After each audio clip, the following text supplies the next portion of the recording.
Internet saya kurang stabil. Oke, Assalamualaikum warahmatullahi wabarakatuh.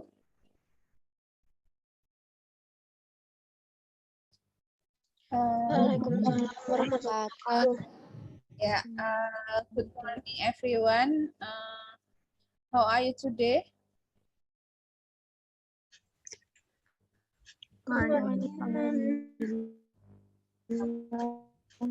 Alhamdulillah. Okay, I hope you stay healthy in Ramadan ya, in Ramadan month, and today the last day before we doing the mid test. So it is the last topic that we will discuss about the measure of variability. And before we started, we join to Zoom. I hope you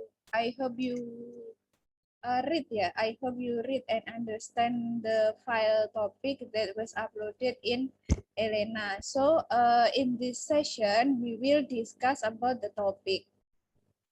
But before we discuss about the topic, I will check your attendance. Oke, apakah si kadunya sudah bisa terlihat di tempat saudara? Sudah, Bu. Oke. I will check your attendance ya. Semoga nanti bisa lengkap semuanya karena the topic is very important. One of them topic that we will dimasukkan ke soal mid test nanti di minggu depan. Jadi ini penting bagi saudara, jangan sampai saudara tidak bisa memahami ini karena ini adalah kelanjutan dari deskriptif statistik di mana kalau sebelumnya kita sudah discuss about the central tendency and then we will continue to variability or dispersion. So Sikadu will open. So I will check your attendance. For the first, Melania Fitri Utami. Mela. Oke, Anissa Oktaviani. Present, ma'am. Dela Fionika Agustin. Present, Mom. Anissa Nurhidayah. Present, Mom. Rifda Dayana. Present, ma'am. Fitri Nur Arifah. Present, Mom. Indah Meilia Stianawati. Present, Mom. Krista Putri Khairunisa. Present, Mom. Krista Safa Ayu Kinanti. Safa mana? Present, Mom. Oke, Intan. Present, Mom. Intan mana Intan? Present. Present. Oke, Rima Tri Vijayanti.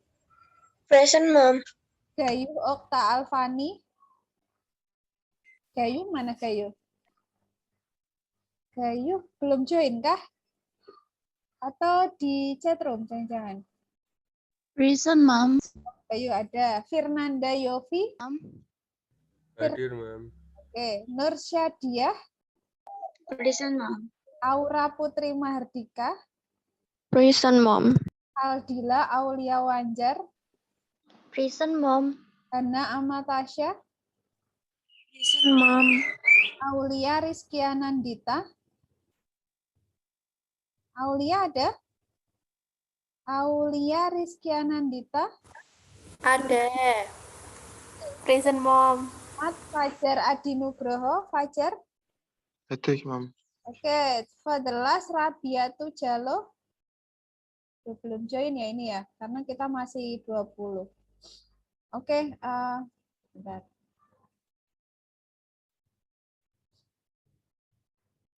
Sekalian masih loading. Ini sekalian saya akhiri aja ya, mumpung terbuka, tapi nanti diakhiri nanti saja setelah perkuliahan.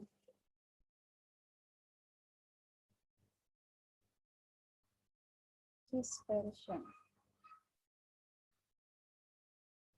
Nanti gampang. Nanti biar dia bisa nyusul.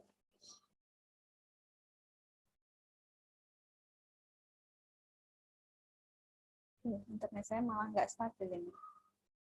Oke, ini sudah saya akhirin. Ini tolong jangan diakhiri dulu ngulangnya, karena mengantisipasi kalau nanti susah untuk buka Elena. Baik, I will share file PPT. Tadi I give you 30 minutes to all of you to read and understand about the measure of variability or dispersion. I will give some of keyword. Jadi some of keyword and note for this topic that the variability or dispersion ini itu merupakan kelanjutan dari materi sentral tendensi. Nah, ini beda topik ya. Jadi ini beda topik dan ini masih kelanjutan dari sentral tendensi dan masih menjadi salah satu pokok bahasan dari deskriptif statistik. Itu yang harus saudara pahami. Dan kalau di sentral tendensi itu kan ukuran pemusatan, sedangkan di dispersion atau ukuran penyebaran itu ada beberapa alat ukur, ada beberapa bentuk ukuran yang bisa saudara gunakan ketika nanti saudara akan menghitung kira-kira seberapa besar ukuran dari penyebarannya. Itu. Nah, bedanya kalau di sentral tendensi itu kan ukuran pemusatan. Ukuran pemusatan itu bisa diukur salah satunya misalkan dengan menggunakan min, median, modus, kuartil, desil, dan persentil. Tetapi kalau di ukuran penyebaran itu nanti bentuknya atau alat ukurnya itu bervariasi. Nah, saudara juga pasti tadi di dalam saudara membaca itu pasti juga sudah memahami beberapa alat ukur yang mungkin saudara sudah pelajari ya. Saya yakin ini sudah saudara pelajari di jenjang pendidikan sebelumnya di SMA atau di SMK, tetapi mungkin ada beberapa ukuran yang belum saudara pahami atau masih baru untuk saudara. Itu nanti akan ada beberapa alat ukurnya. Salah satunya mungkin yang baru itu standar deviasi, koefisien varians, dan lain sebagainya. Tapi mungkin yang sudah saudara sering dengar itu mungkin yang range atau jangkauan. Jadi jangkauan itu menjadi salah satu ukur dari variability atau dispersi ini. Jadi bukan ukuran pemusatan, tetapi jangkauan itu adalah salah satu alat ukur variability atau penyebaran. Itu ya. Nah, sebelum kita lebih jauh membahas terkait dengan measure of variability ini, karena tadi saudara juga sudah membaca dan slide kita itu cukup banyak. Tidak mungkin satu persatu saya menjelaskan kepada saudara, karena saudara tadi saya rasa sudah memahami. Jadi untuk mengefektifkan waktu, ini akan saya gunakan untuk sesi diskusi sesuai kesepakatan kita di awal. Nah, sesi diskusi ini will started about the question. Nah, pertanyaannya itu adalah apa sih yang dimaksud dengan ukuran variability atau dispersi? Silakan ada yang sudah tadi sudah membaca, mungkin sudah memahami, sudah membaca selain saat ini mungkin juga menambah dari referensi lain, bisa dijelaskan kepada saya dan kepada your friend about what is the measure of variability or dispersion. Silakan, ada yang mau menjawab? Ada tidak? Apa sih yang dimaksud dengan ukuran penyebaran? Kalau ada, silahkan Ini slide-nya bisa terlihat di tempat saudara tidak? Slide yang sudah saya share screen bisa terlihat kan? Bisa terlihat, Ma'am.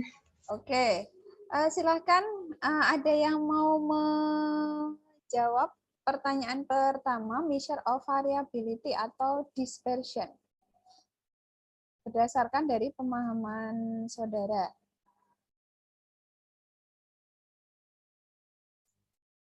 Silahkan. Rima mungkin? Rima atau siapa? Kalau ada.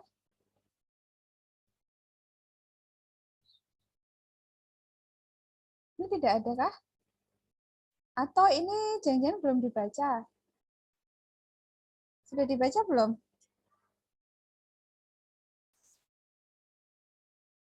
Halo? Ini tidak ada orang kah? Ayo silahkan.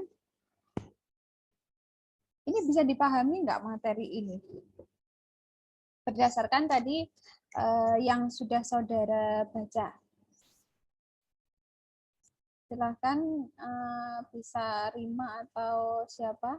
Jangan lupa speakernya itu masih di unmute. Silahkan di mute dulu. Silahkan di unmute dulu. Jika ingin menjawab pertanyaan ini sebelum kita nanti masuk ke perhitungan karena ada tugas akhir sebelum meet untuk saudara. Silahkan. Tidak. Saya, Bu. Oke, silahkan Anissa.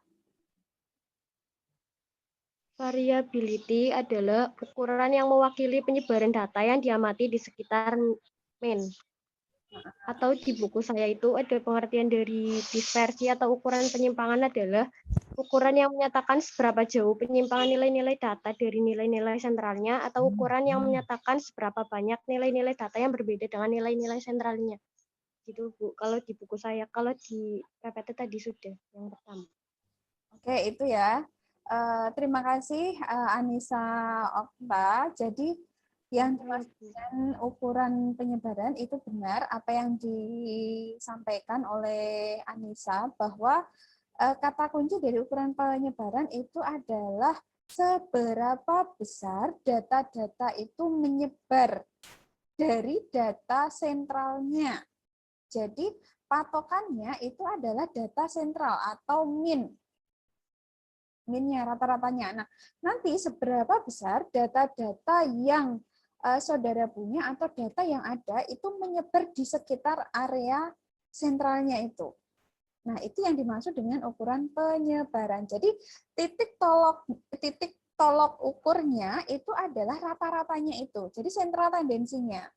Kalau sentral tendensinya itu sudah ketemu, nah nanti apakah data-data itu menyebar secara menyeluruh, apakah data tersebut menyebar secara rata di area sekitar rata-ratanya itu. Nah, kalau rata-rata itu kan ukuran pemusatan, jadi dia terpusat ya. Jadi semua data banyak, kemudian dihitung ukuran ukuran pemusatannya dengan menggunakan min tadi rata-ratanya. Kalau sudah ketemu rata-ratanya, kemudian data awalnya itu apakah dia menyebar secara rata di sekitar area min-nya itu. Nah, itu yang dimaksud dengan ukuran variabilitas atau dispersi. Nah, di sini ada contoh, misalkan seorang supplier A atau supplier B itu membutuhkan tidak hanya kecepatan pengiriman waktu, tetapi juga bagaimana variasi dari waktu di masing-masing supplier. Jadi antara supplier A sama supplier B itu kira-kira lebih cepat mana waktu pengirimannya. Nah, tentunya kita bisa membandingkan dari supplier A maupun supplier B tersebut. Kira-kira kalau ada barang nih, ada barang atau ada berbagai variasi barang, kira-kira antara supplier A sama supplier B itu variasi kecepatan pengirimannya itu lebih cepat yang A atau lebih cepat yang B. Gitu. Nah, nanti soal ini itu akan saudara pahami jika kita sudah menemukan contoh realnya atau kita nanti akan mengerjakan latihan. Kira-kira seberapa besar data-data tersebut nanti akan menyebar. Misalkan data tentang penjualan, kemudian data tentang pengiriman, dan lain sebagainya. Seperti itu. Jadi intinya kalau di measure of variability itu adalah ukuran sentral atau min-nya, kemudian yang kedua adalah data. Data-data itu seberapa besar dia tersebar di area min-nya tersebut. Sehingga tadi di awal saya bilang bahwa measure of variability ini adalah kelanjutan dari central tendency. Kita tidak bisa menentukan, kita tidak bisa menghitung nilai variability jika kita tidak tahu kira-kira rata-ratanya itu berapa.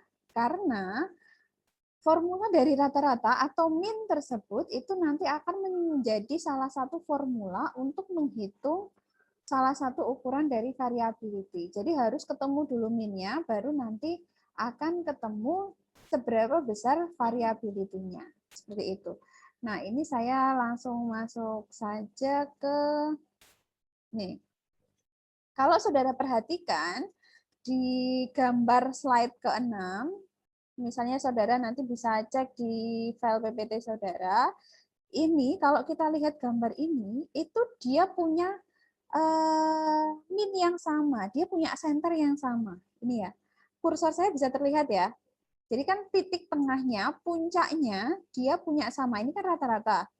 Ini sama. Nah, ini kan juga saudara minggu kemarin juga sudah menghitung apakah kurva ini itu termasuk kurtosis. Kalau kurtosis apakah dia itu leptokurtik, mesokurtik atau pletikurtik seperti itu. Kemudian kalau kita lihat kemencengannya kira-kira ini skewness atau distribusi normal. Kalau normal berarti nilai minnya sama ataukah justru ini skewness left. Seperti itu. Ini kan bisa terlihat sekali. Kalau dari gambar ini, kira-kira apakah grafik ini itu mengandung skewness atau justru grafik ini berdistribusi normal? Kalau normal artinya dia simetris. Kira-kira apa ini? Kalau grafik ini, dilihat dari grafik ini. Kira-kira dia skewness left, skewness right, atau berdistribusi normal? Distribusi normal. Ya, betul sekali bahwa grafik ini itu berdistribusi normal karena ini simetris ya, simetris. Jadi tidak melenceng ke kanan, tidak melenceng ke kiri. Nah, dari grafik ini kita bisa lihat bahwa dua grafik ini, yang ini ya, yang ini grafiknya yang agak runcing sekali sama yang ini agak landai itu berada atau mempunyai titik yang sama, punya center yang sama, min-nya itu sama. Tetapi dia punya variasi yang berbeda. Ya kan? Variasinya berbeda. Yang satu ini ya, yang kursor saya ini dia agak landai, variasinya atau dispersinya atau penyebarannya, tetapi yang ini yang sesuai dengan kursor saya ini juga berbeda. Jadi dua grafik ini itu mempunyai persamaan atau mempunyai nilai min yang sama tetapi punya variasi yang berbeda. Itu yang satu ini runcing, yang satu dia agak landai seperti itu. Nah, ini menunjukkan bahwa tadi yang saya bilang bahwa dia punya min yang sama tetapi punya variasi yang berbeda. Nah, nanti kita bisa lihat kira-kira kalau grafik seperti ini kemudian nanti dengan grafik yang lain itu sifatnya akan seperti apa gitu. Nah, ini ada beberapa bentuk atau ukuran dari distribusi. Tadi contohnya ada di slide ke-6. Nah, kita akan lihat kan tidak semua grafik, tidak semua data nanti kalau digambarkan akan seperti ini. Nah, bisa jadi nanti jika ada dua variabel itu grafiknya seperti ini. Saudara bisa lihat ya, yang grafik garis biru sama yang grafik garis merah. Misalnya yang garis biru ini saya beri identitas misalnya kinerja karyawan di Kota Bogor. Sedangkan yang merah itu kinerja karyawan di Kota Tangerang. Nah, kalau saudara lihat di sini, jika ada data yang seperti itu, jika digambar grafiknya, maka kita bisa lihat bahwa nilai minnya itu sama, tetapi variability-nya itu berbeda. Ini ya, karena tidak sama. Jadi variability yang ini sama, agak landai dibandingkan yang garis biru. Itu. Nah, beda lagi jika nanti bentuk dari distribusinya itu ada di nomor 2 maupun di nomor 3. Nah, ini beda lagi, ya kan? Kalau di nomor 2 ini, yang biru sama yang merah, itu mempunyai rata-rata yang berbeda, sekaligus mempunyai dispersi yang berbeda. Itu. Jadi dua-duanya itu berbeda. Tetapi jika grafiknya itu seperti nomor 3, maka dari grafik ini antara yang kinerja karyawan Bogor dengan kinerja karyawan Tangerang itu mempunyai rata-rata yang berbeda. Rata-ratanya berbeda meskipun ini satu garis seperti ini ya, satu garisnya itu horizontal. Tetapi dia tidak berada dalam satu garis yang vertikal. Sehingga ini menunjukkan rata-ratanya itu sudah berbeda, nilainya kan berbeda. Yang garis merah itu rata-ratanya adalah 4, yang garis hijau itu rata-ratanya adalah 5. Meskipun ini lurus ini ya kalau secara horizontal, tapi kan yang kita lihat adalah secara vertikal itu. Sehingga jika nanti grafik saudara itu seperti ini menunjukkan rata-ratanya itu berbeda tetapi punya dispersi yang sama. Jadi ini kan sama, ya kan? Kalau kita lihat dispersinya atau penyebarannya itu sama, karena bentuknya sama, hanya rata-ratanya saja yang berbeda. Nah, itu beberapa bentuk dari distribusi. Jadi nanti dari data yang sudah saudara hitung, nanti kita bisa lihat apakah datanya itu termasuk ke dalam bentuk yang nomor 1, apakah bentuk yang nomor 2, ataukah bentuk yang nomor 3. Itu nanti silakan bisa saudara cek kembali. Kemudian ini yang terpenting ya, bentuk dari dispersi atau ukuran. Ukuran dari dispersi itu ada range, ada interquartile range, ada mean deviasi, ada standar deviasi, ada varian, dan ada koefisien of variance. Kita akan bahas satu persatu dari ukuran dispersi ini. Kalau yang pertama, range, itu jelas ya jangkauan-jangkauan, itu rumusnya adalah nilai terbesar dikurangi dengan nilai terkecil. Nah, range ini adalah salah satu ukuran di variability yang dia tidak bisa menunjukkan keadaan yang sebenarnya. Kenapa? Karena dia hanya mengambil 2 data saja, yaitu data nilai terbesar dikurangi dengan data nilai terkecil. Sama aja di sini kalau di sentral tendensi itu ukuran sentral tendensi yang kurang bisa atau lemah untuk menunjukkan ukuran pemusatan itu adalah modus. Modus ya, nilai yang paling sering muncul. Karena alasannya kenapa? Karena tidak semua data dihitung. Nah, sedangkan kalau di ukuran variability atau dispersi ini, yaitu adalah range. Range ini hanya menghitung nilai terbesar dikurangi dengan nilai terkecil. Itu. Nah, di contoh itu saudara bisa lihat nilai terbesarnya itu adalah 14, meskipun 14 itu hanya ada 1.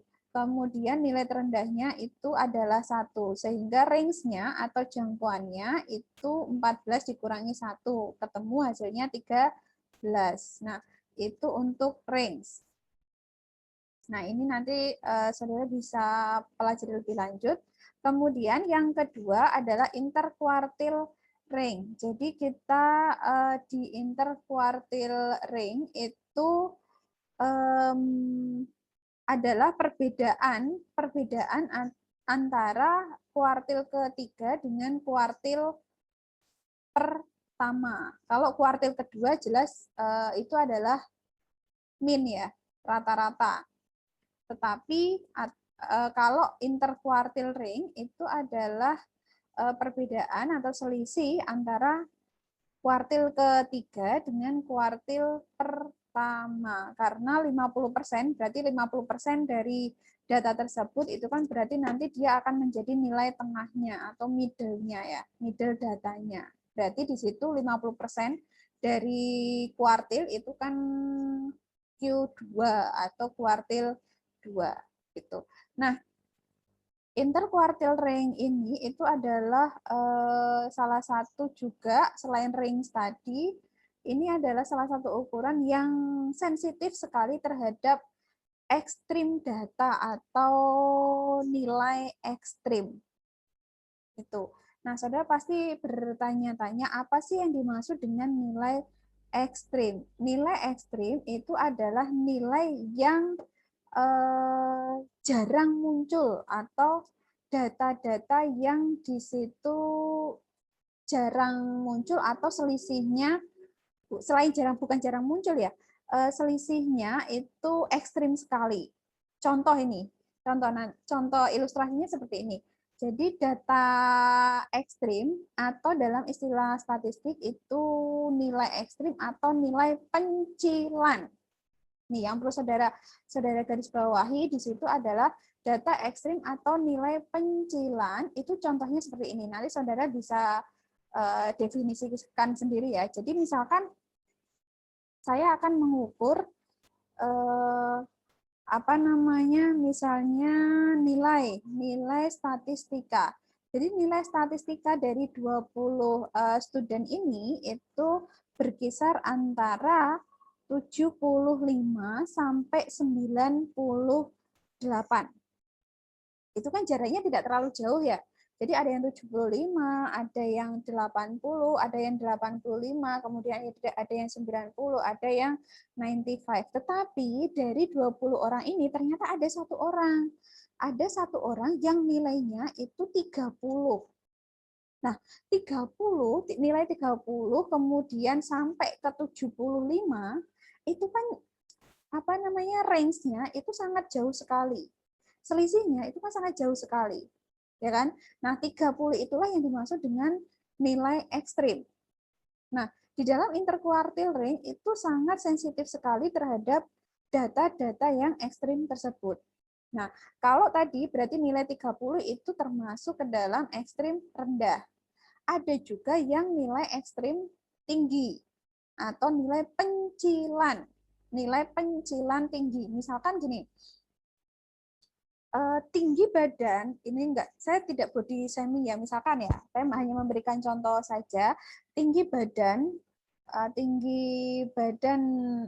anggota atau student di kelas ini itu berkisar antara 150 sampai 170 misalkan. Jadi 150 sampai 170. Tetapi ternyata ada satu orang yang tinggi badannya itu 200 cm ya, 200 cm berarti 2 meter. Nah, satu orang itulah yang dimaksud dengan data ekstrim atau data pencilan dan termasuk ke dalam kategori pencilan tinggi. Jadi, data ekstrim ini itu jumlahnya tidak banyak. Bahkan mungkin hanya 1 atau 2. Dan ini data ini itu berbeda daripada yang lain. Kalau yang lain itu kan masih standar ya antara 150 sampai 170. Tapi itu ternyata ada satu orang di kelas kalian itu yang ternyata tinggi badannya itu beda sekali. Jadi jomplang banget ternyata tingginya itu 200 cm atau 2 meter. Itu kan sangat jauh sekali dari 170. Seperti itu. Itu jelas ya, bisa dipahami ya. Nah, itu yang dimaksud dengan data ekstrim. Nah, di dalam interquartile range ini itu sangat sensitif sekali terhadap data-data tersebut. Jadi saudara harus benar-benar paham. Di dalam statistik itu kita akan sering menemukan data ekstrim ini atau data pencilan ini. Tuh, saudara harus dipahami data ekstrim atau nilai ekstrim rendah, kemudian ada nilai ekstrim tinggi. Gitu. Nah, itu untuk interquartile range. Kemudian ini contohnya ya. Ini contohnya misalkan kuartil 3, kalau kuartil, menghitung kuartil itu kan saudara sudah menghitung di sentra tendensi. Saudara disuruh menghitung kuartil 3, kuartil 1, kemudian ada kuartil 2 atau middle datanya. Nah, kalau sudah ketemu di masing-masing nilai kuartilnya, saudara juga nanti bisa menghitung kira-kira interquartile range-nya itu seberapa besar, yaitu selisih antara Q3 dikurangi dengan Q1, sehingga interquartile range-nya itu adalah 80. Nah, ini alat ukur yang kedua ketika kita akan menghitung variability. Kemudian yang ketiga adalah mean deviasi atau rata-rata deviasi. Itu simbolnya adalah sigma x min mu per n. Itu, tapi di situ adalah absolut ya, karena ini ada tanda garis lurusnya, berarti ini adalah nilai absolut. Itu min deviasi, kemudian di sini sudah ada contohnya. Min deviasinya misalkan nilai rata-ratanya di situ. Nilai yang pertama sigma x min mu itu adalah 80, n-nya itu 5. Ini ya n-nya 1 2 3 4 5, ada 5 data sehingga min deviasinya sama dengan 16. Nah, ini jika datanya itu adalah data berkelompok. Kalau yang pertama tadi adalah datanya data tunggal, kalau yang kedua ini adalah datanya sudah data berkelompok, sehingga di situ ada yang namanya F atau frekuensi. Jadi silakan nanti tinggal dikalikan saja berapa nilai frekuensi di masing-masing kelasnya. Nah, ini contohnya, di situ intervalnya. Salah satu ciri data berkelompok itu pasti di sini ada beberapa kelas yang di situ mengandung interval kelasnya. Kalau yang pertama tadi data tunggal itu kan tidak ada intervalnya ya, jadi datanya tunggal seperti ini. Tetapi kalau data berkelompok itu pasti ciri-cirinya adalah adanya interval di masing-masing kelasnya. Di sini juga sudah ada frekuensi di masing-masing kelasnya, tinggal nanti dihitung, ketemu nilainya itu F dikalikan absolut X min mu itu hasilnya 2188,3, kemudian nanti dibagi dengan frekuensi yaitu 20 ini. Nah, ketemu hasilnya min deviasi untuk data yang berkelompok itu sebesar 109,415. Itu. Nah, ini yang terpenting, standar deviasi. Standar deviasi itu adalah suatu ukuran bagaimana penyebaran data-data tersebut. Jadi penyebarannya itu semakin menyebar ya. Menyebar itu bukan memusat datanya, tetapi kan menyebar berarti dia menyebar keluar. Kalau terpusat, sentra tendensi itu kan dia terpusat, datanya nyebar, tetapi dia terpusat. Dia memusat menjadi satu. Tapi kalau ukuran penyebaran itu datanya itu tersebar. Tersebar berarti dia spread out, keluar ya. Itu. Nah, nama lain dari standar deviasi itu saudara jangan sampai bingung, jangan sampai bertanya-tanya setelah ini. Jadi ada beberapa istilah statistik untuk menentukan nama dari standar deviasi. Yang pertama itu adalah standar deviasi. Yang kedua mungkin ini yang saudara sering dengar itu adalah simpangan baku. Simpangan baku mungkin di SMA atau SMK saudara sudah memahami ini, simpangan baku. Atau yang ketiga itu adalah standar baku. Itu. Jadi ada 3 istilah. Saudara tidak perlu bingung, 3 istilah itu sama. Yang pertama adalah standar deviasi, yang kedua itu simpangan baku. Simpangan baku mungkin saudara tidak asing ya. Yang ketiga itu adalah standar baku. Standar baku. Nah, standar baku ini juga berbeda-beda rumusnya. Kalau itu adalah datanya merupakan data sampel, maka saudara nanti akan menggunakan rumus yang ini. S sama dengan akar dari S kuadrat. Atau jika datanya itu merupakan data populasi, maka standar deviasinya itu rumusnya ini. Itu ya. Jadi hanya beda rumus saja. Yang satu S itu standar deviasi untuk data sampel, atau yang kedua jika datanya itu data populasi. Nah, yang perlu saya tekankan, jika di soal nanti itu tidak ada keterangan apakah itu data sampel atau data populasi, silahkan dihitung dengan menggunakan rumus data sampel.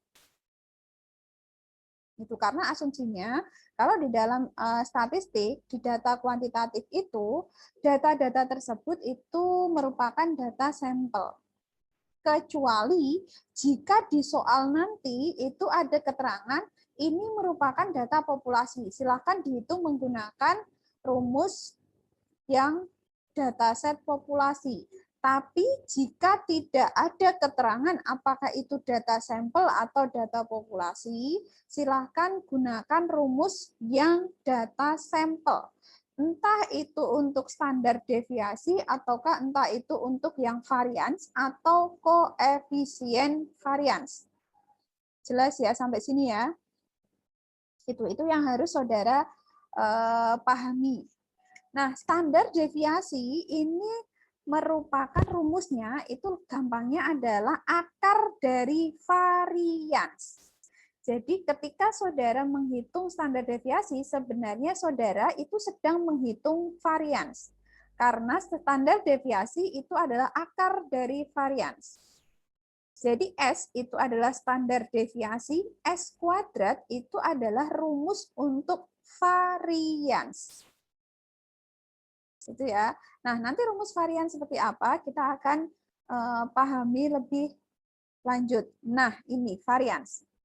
Varians itu kalau tadi ya saya flashback ke awal, kalau mean deviasi itu kan MD. Kalau standar deviasi itu S, kalau varians itu adalah S kuadrat.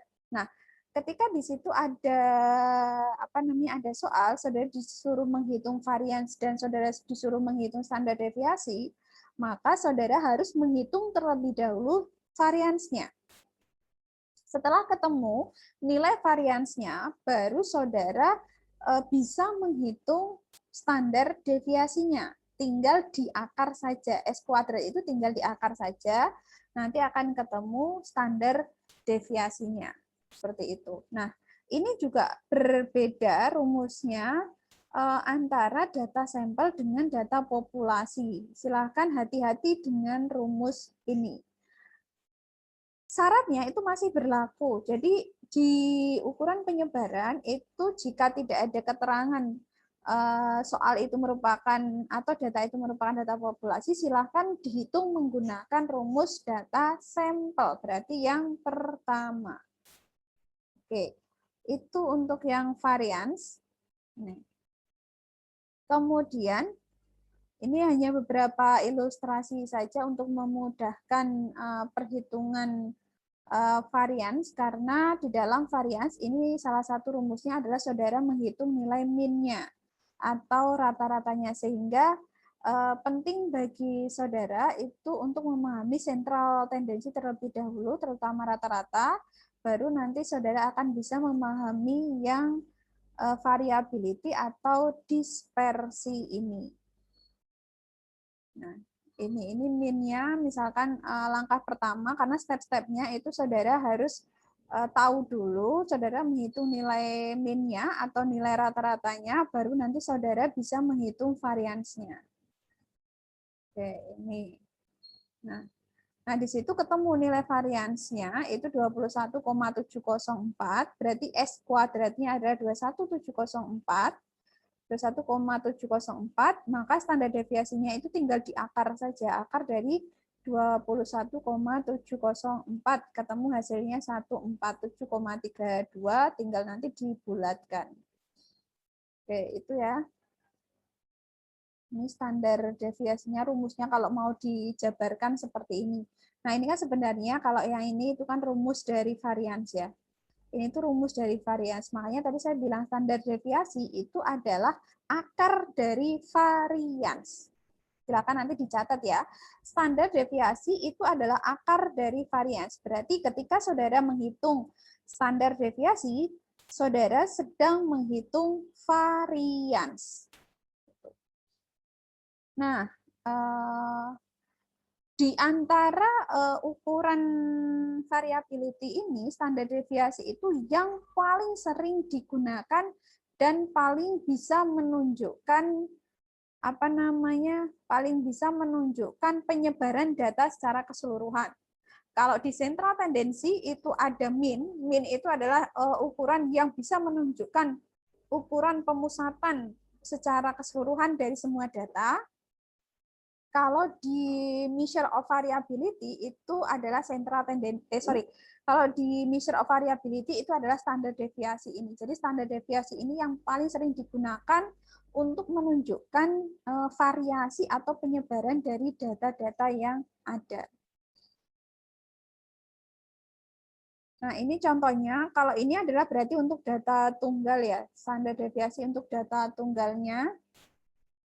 Nah, standar deviasinya sudah ketemu.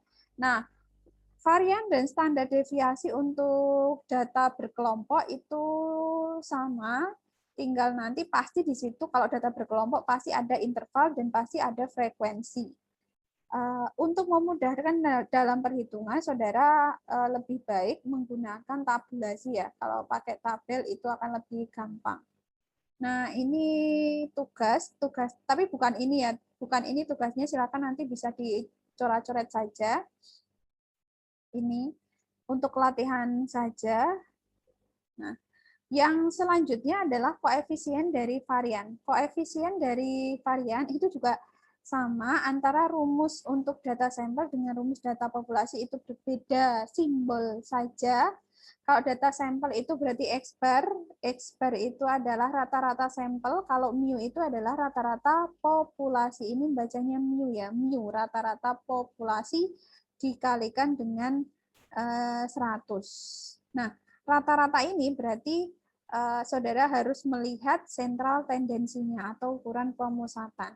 Makanya tadi saya bilang, kita tidak bisa terlepas dari yang namanya sentral tendensi. Jadi harus step by step kita memahami sentral tendensi terlebih dahulu. Nanti dari sentral tendensi, itu salah satu ukuran di dalam sentral tendensi itu akan digunakan sebagai dasar untuk menghitung measure of variability-nya. Begitu juga nanti di dalam measure of variability, yaitu standar deviasi, itu akan digunakan sebagai salah satu perhitungan di dalam analisis regresi dan korelasi. Jadi seperti itu. Nah, ini contoh simpelnya saja. Rumus di masing-masing ada varians, ada standar deviasi, dan ada koefisien varians. Itu dari saya. Selain dari ada range, ada interquartile range, ada mean deviasi, kemudian ada standar deviasi, ada varians, ada koefisien varians. Ukuran dispersi yang lain itu ada range variation, ada mean deviation variance, dan ada quartile variation. Nah, rumusnya ini sudah ada, silakan nanti bisa diterapkan. Tetapi tiga ukuran ini sebenarnya jarang digunakan. Yang paling sering digunakan itu adalah varians, standar deviasi, dan koefisien varians. Karena itu yang paling bisa menunjukkan keadaan ukuran penyebaran data sebenarnya. Ini hanya yang perlu saudara pahami saja. Oke, itu penjelasan singkat dari saya. Kita masih ada waktu. Silahkan kalau saudara ingin bertanya. Nah, di slide ke-42 itu ada assignment 1. silahkan saudara hitung, silahkan saudara kerjakan tugas pertama ini yang assignment 1 ini. Jadi tugasnya hanya satu saja yang tadi di tas sebelumnya, di tugas ini tidak perlu saudara kerjakan ya. Cukup yang dikerjakan adalah yang ini. Ini datanya adalah data tunggal. Tapi kalau saudara ingin lebih memahami, karena hanya data tunggal ya, sekalian aja ya, gimana kalau tugasnya ini saya tambahi. Yang tas ini, yang slide ke-38 sama yang 43. Jadi ada yang data berkelompok dan ada yang data tunggal. Jadi dua tugas itu silahkan nanti saudara selesaikan seperti biasa, ditulis di kertas, kemudian di scan pakai, terserah pakai cam scanner boleh. Usahakan jangan difoto ya, jangan difoto kemudian ditaruh di copy di Word, itu jangan, karena nanti tulisannya itu akan kecil, cukup di scan saja. Kalau sekarang itu kan pakai scan dari Play Store itu kan banyak sekali. Silakan bisa download aplikasi scan. Terserah mau cam scanner boleh atau apa. Jadi usahakan jangan di foto kemudian di copy di Word, itu nanti malah akan pecah tulisannya. Lebih baik saudara nanti di scan saja, karena kan HP saudara juga pasti bisa support untuk download aplikasinya, karena itu aplikasinya tidak terlalu berat. Gitu. Oke, itu saja penjelasan dari saya. Silakan jika ada pertanyaan. Sebelum saya akhiri, jadi tugas saudara ada 2, yang assignment 2 itu tidak perlu saudara kerjakan, cukup yang assignment 1 sama yang tas ini, yang latihan ini. Nah, slide di halaman 38 sama slide di 42. Itu ya. Itu saja dari saya, silakan kalau ada pertanyaan. Ada pertanyaan tidak terkait dengan materi kita di measure of variability sama tugas yang harus saudara selesaikan. Nah, tugasnya itu kalau saudara lihat di Elena, tugasnya maksimal kalau tidak salah hari Jumat minggu ini jam 4. Gitu.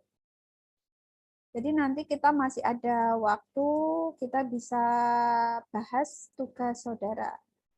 Nah, itu kemudian ada tambahan informasi karena minggu depan kita sudah UTS, pertemuan ke-8. Untuk materi UTS-nya itu materi mulai dari pertemuan pertama sampai variability ini. Sampai dispersi ini ya. Jadi yang jelas dispersi ini muncul, nanti akan keluar satu soal. Kemudian sentral tendensi itu akan juga keluar satu soal. Seperti itu. Sama distribusi frekuensi itu juga akan keluar satu soal. Jadi ini sekaligus saya berikan kisi-kisinya, ada 3 kisi-kisi itu, selebihnya materi yang lain itu juga nanti akan saya keluarkan, tapi itu apa ya silakan saudara pahami. Yang jelas materinya mulai dari pertemuan pertama sampai pertemuan seven meeting ini. Oke, itu silakan kalau ada pertanyaan. Anissa mungkin, Anissa yang sudah siap.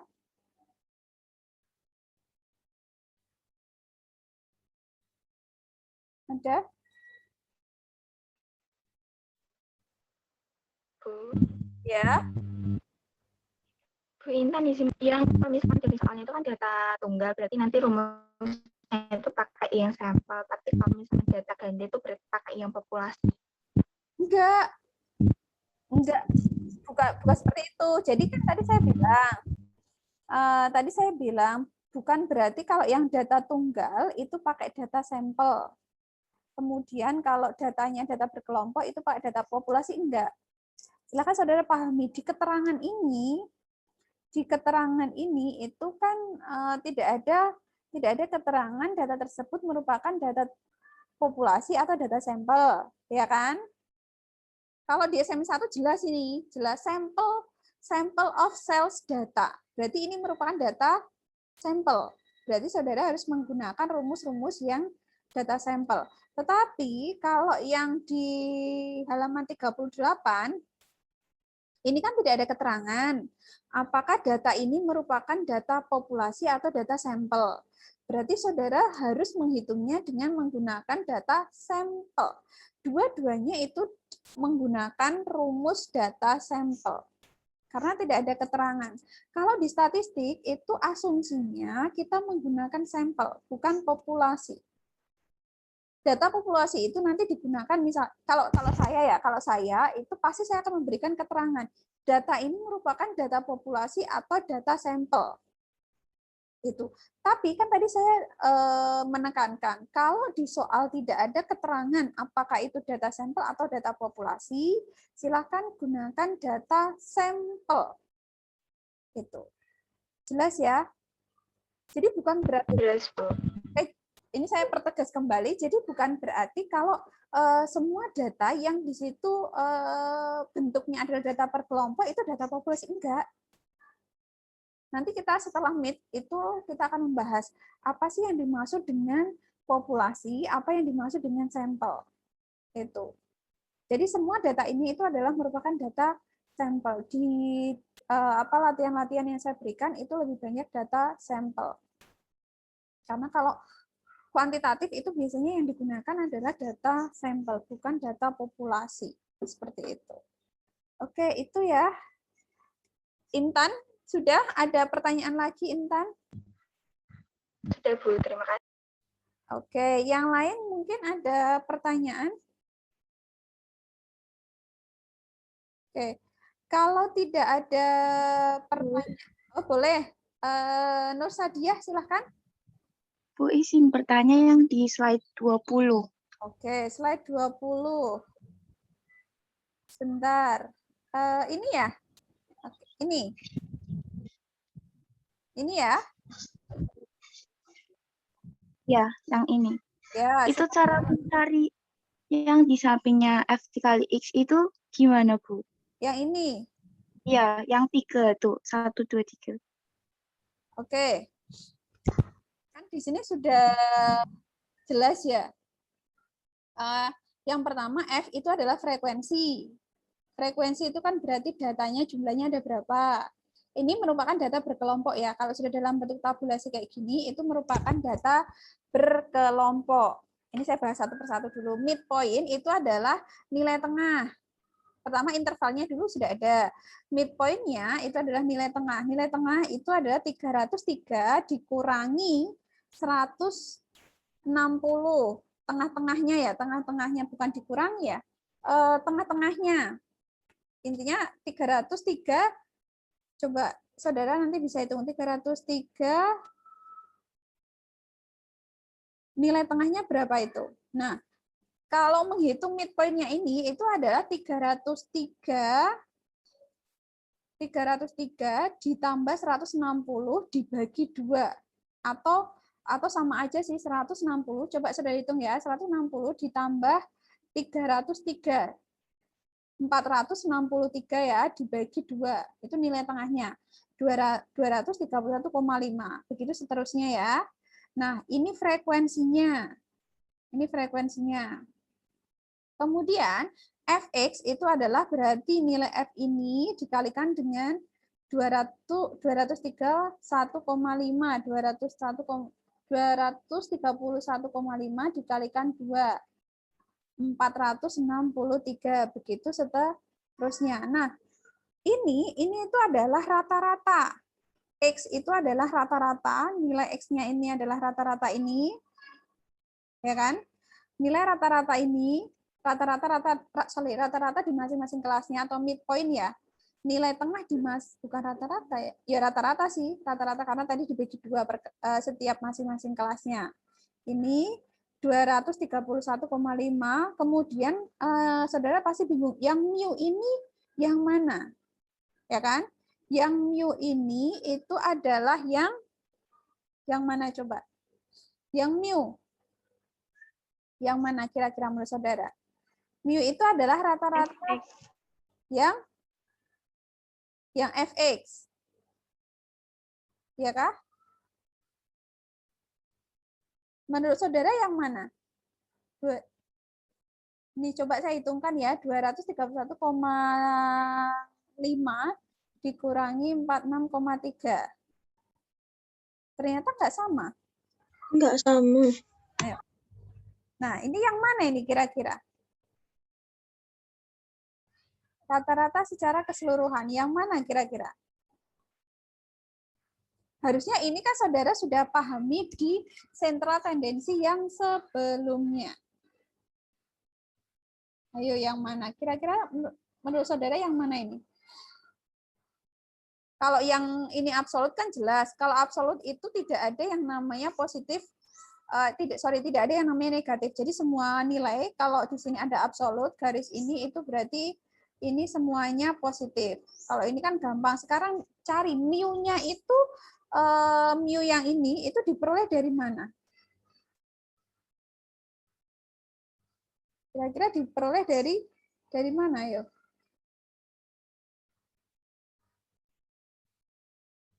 Silahkan. Di sentral tendensi, ini harusnya sudah saudara pahami. Kira-kira diperoleh dari mana? Ada yang sudah ketemu?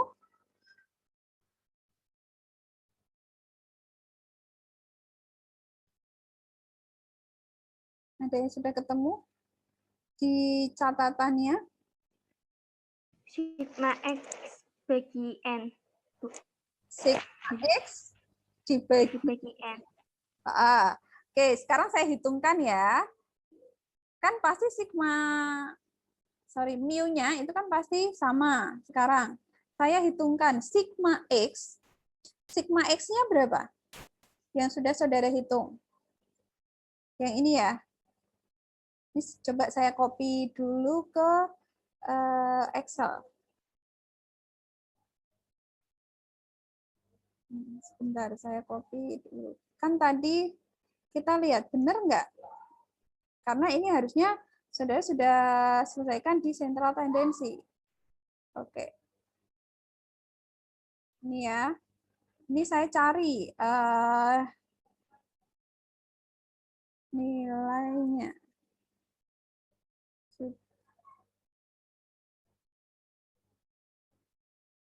Ini berapa nih hasilnya? Kok malah 0?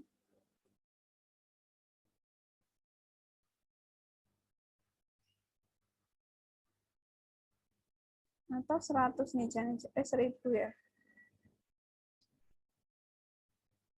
Ini pakai koma ya kayaknya. Ini berapa nih? Kita hitung secara manual dulu saja. Sigma X-nya berapa? 231,5 ditambah 375. 2591. 597. Terus dibagi 20? Dibagi 20 berapa? Ini tadi berapa hasilnya? 2000? Ini sekalian saya tulis. Hasilnya berapa? Minta tolong diulang lagi ya. Tadi sigma X-nya berapa nilainya? Sigma X, total X-nya berapa? Salah satu tolong.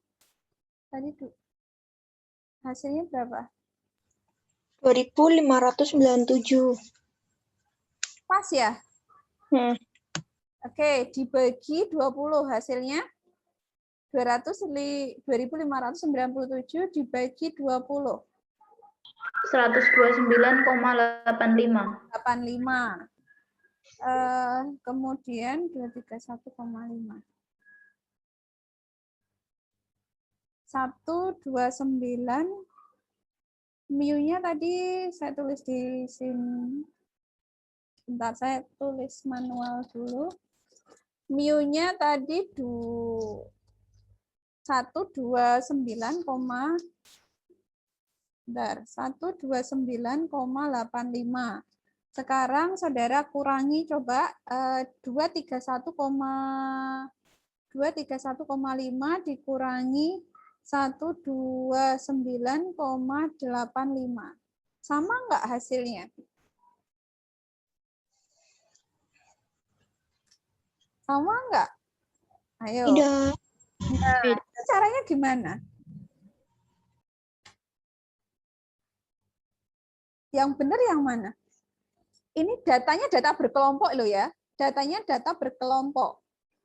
Bukan data tunggal. Sehingga rumus mencari rata-rata populasi mu itu ada, kalau X, yang perlu saudara pahami, X itu adalah rata-rata sampel, ini X-nya ini, sedangkan mu itu adalah rata-rata populasi kesemuanya. Berarti mu-nya, cara mencari mu-nya adalah, silahkan. Sudah ketemu? Ada yang sudah ketemu?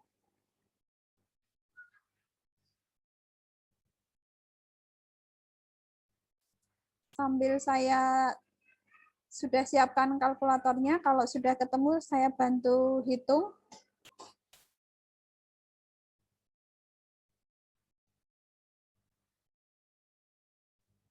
Sudah? Ayo silahkan dicari.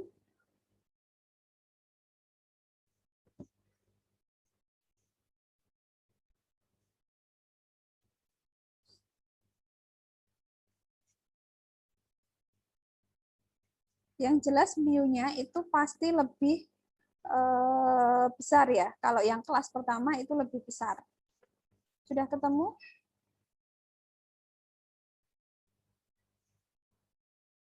Tidak ketemu. Kalau tidak ketemu berarti ini akan jadi tugas saudara.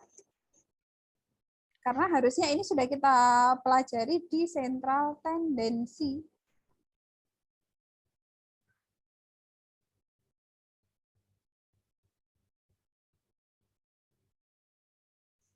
Sudah, silakan yang sudah ketemu rumusnya.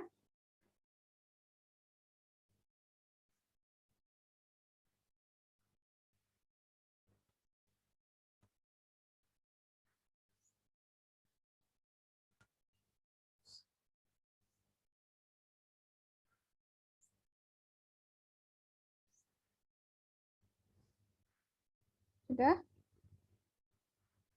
Kalau sudah ketemu silakan bisa di-share. Bu, Ya. X menu-nya ketemu tapi sama hasilnya, cuman komanya itu berbeda, Bu. Nah, sekarang mu-nya dulu berapa? Cara mencari mu-nya berapa? Gimana? Mu-nya berarti sigma F min X dibagi sama total frekuensi. Sigma fx. Iya. Ya. Berarti 9.813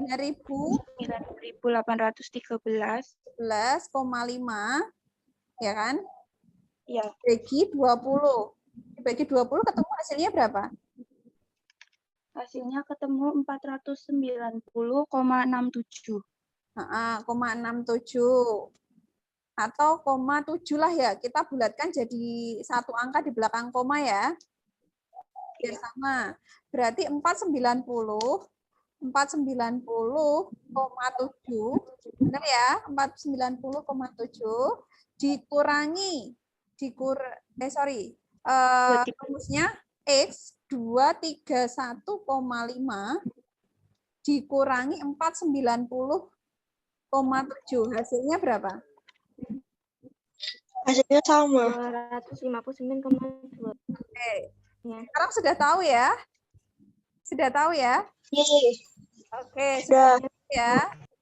Oke, jadi perlu saya ingatkan kembali, cara menghitung rata-rata, ada rata-rata sampel sendiri, ada rata-rata populasi itu sendiri. Itu silakan rumusnya tidak perlu saya saya jelaskan kembali. Silakan nanti saudara bisa buka lagi di materi kita beberapa minggu yang kemarin, karena ini harusnya itu adalah masuk ke dalam pembahasan sentral tendensi. Itu silakan nanti bisa dibuka-buka lagi catatannya. Nah, itu saja dari saya. Ini kan sudah ketemu tadi hasilnya. Nilai mu-nya itu adalah 490,7. Kenapa di sini saya bulatkan satu angka di belakang koma? Ini biar sama, karena nilai midpoint-nya itu juga saya bulatkan satu angka. Nah, nanti di soal yang akan saudara kerjakan, itu juga silakan dibulatkan satu angka, biar tidak terlalu susah untuk mengerjakan. Itu nanti di soal UTS pun juga nanti akan saya berikan keterangan. Kalau tidak ada keterangan, ya silakan dibulatkan satu angka saja atau dua angka. Jadi tidak terlalu banyak. Kalau terlalu banyak, nanti saudara akan susah untuk menghitungnya. Itu ya. Nah, ini sudah ketemu nilainya, nilai di masing-masing kelasnya untuk X dikurangi mu ini, itu ya, ada minus 259,2 dan seterusnya. Kalau nilai ini kan sama ya sebenarnya, ini sama. Cuma di sini adalah ada tanda absolut. Nah, tanda absolut itu berarti kalau di sini sudah ada tanda absolut, maka di situ tidak berlaku yang namanya negatif. Jadi semua data, semua angka yang dihasilkan itu bernilai positif. Itu yang absolut. Nah, terakhir itu adalah frekuensi dikalikan nilai dari absolut ini, 259,2. Oke, ketemu hasilnya seperti ini. Oke, sudah sampai sini akhirnya terjawab kegelisahan saudara tadi, cara mencari nilai mu-nya itu seperti apa gitu. Mu itu adalah rata-rata untuk populasi, berarti semuanya ya, semuanya. Ini silakan nanti ini. Berarti pakainya kita sudah tidak midpoint lagi. Kalau midpoint kan berarti satu persatu datanya hanya satu yang digunakan. Sedangkan kalau ini merupakan rata-rata populasi, datanya adalah data berkelompok, berarti kan saudara juga harus menghitung fx-nya itu berapa, kemudian total frekuensinya itu berapa. Jadi sudah tidak menggunakan midpoint lagi. Gitu. Tetapi di sini adalah midpoint dikalikan dengan frekuensi baru dibagi dengan total frekuensi. Karena di situ kita sudah menggunakan data berkelompok. Oke, itu dari saya. Apakah ada pertanyaan lain? Silahkan sebelum kita akhiri. Cukup? Oke, kalau Rima cukup ya, Rim ya? Iya. Oke, silahkan nanti kalau ada pertanyaan lagi kita sambung diskusi kita di grup WA. Nah, ini perkuliahan kita itu sudah saya record dan seperti biasa nanti akan segera saya upload di YouTube agar ketika saudara tadi terlewat untuk mendengarkan penjelasannya, nanti saudara bisa membuka kembali rekaman ini melalui link YouTube yang nanti akan saya cantumkan di Elena. Link YouTube yang minggu kemarin untuk Sepionus dan kurtosis itu juga sudah saya cantumkan, saudara nanti bisa ditonton kembali. Oke, I think time is up. Sorry for the late end of this meeting, karena kita kebablasan beberapa menit ya. Silahkan nanti saudara bisa menyesuaikan saja dengan jadwal perkuliahan selanjutnya. Thank you for your attention. See you next week with mid test. Seperti biasa, siapkan nanti semua alat tulisnya. Kita akan handwriting. Jadi kalau secara online kayaknya akan agak susah. Makanya silakan nanti ditulis tangan terlebih dahulu, kemudian nanti silakan baru di-upload. Itu saja dari saya. Terima kasih. Wassalamualaikum warahmatullahi wabarakatuh. Waalaikumsalam warahmatullahi wabarakatuh. Thank you, Mom. Terima kasih, Mbak. Ini saya